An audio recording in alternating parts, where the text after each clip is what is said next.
Alors, cher bien-aimé, bonjour. C'est une satisfaction pour moi et une joie de nous retrouver et que le Seigneur nous accompagne dans ce challenge qui n'est pas si simple. Vous savez que c'est pas facile d'exercer, d'administrer dans le ministère. Tout n'est pas facile, tout est difficile. Alors, je commencerai par lire deux textes avant de donner le thème de cette série d'études, bien sûr.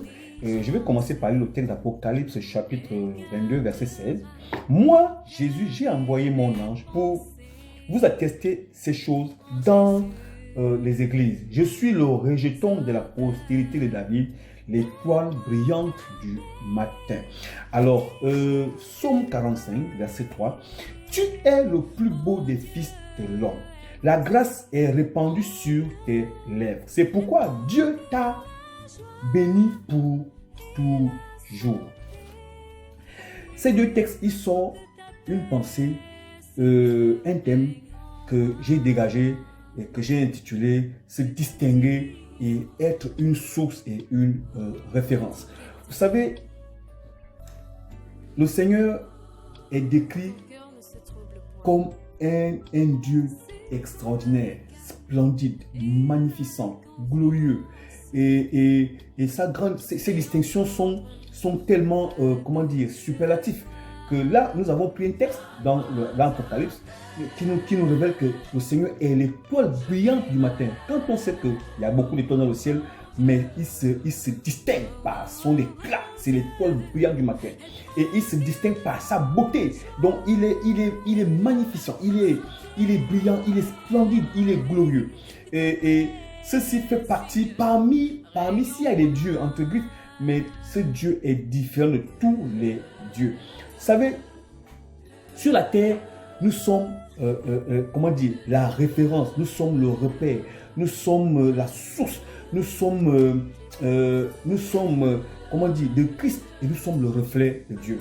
Alors, en cela, je dirais, en définition simple, que la distinction est en quelque sorte l'établissement d'une différence à partir de laquelle on fait des réserves et on formule des jugements. C'est aussi le fait d'être distinct, d'être séparé et d'être différent. Alors, chers amis, vous savez, l'Église, les chrétiens ou le chrétien que nous sommes, les chrétiens ou le chrétien a un rôle important sur la terre. Et il faudrait que nous le sachions et qu'on n'est pas là pour rien.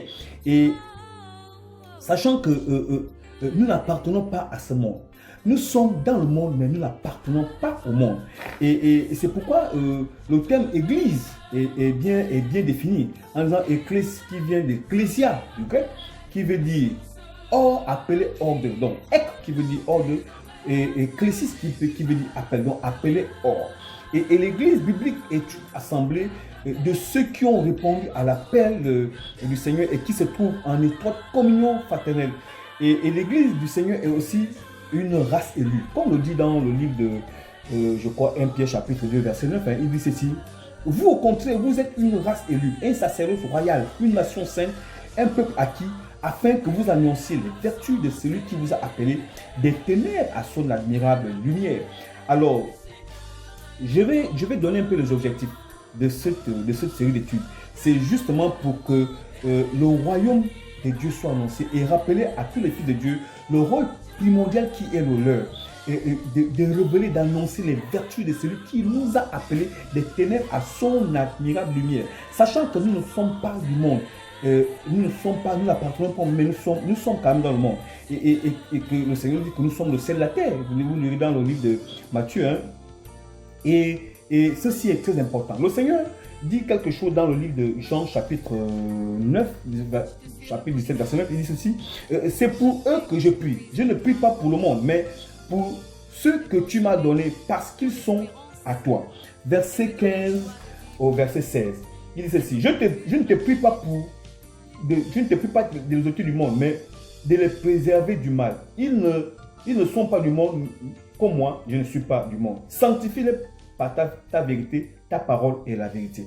Alors, demain, nous allons rentrer dans le vif du sujet et comment dire, décrypter en fait en détail toutes, tous les aspects de la distinction d'un fils de Dieu et comment et pourquoi être une source de bénédiction et comment être une référence. Que Dieu vous bénisse. Amen.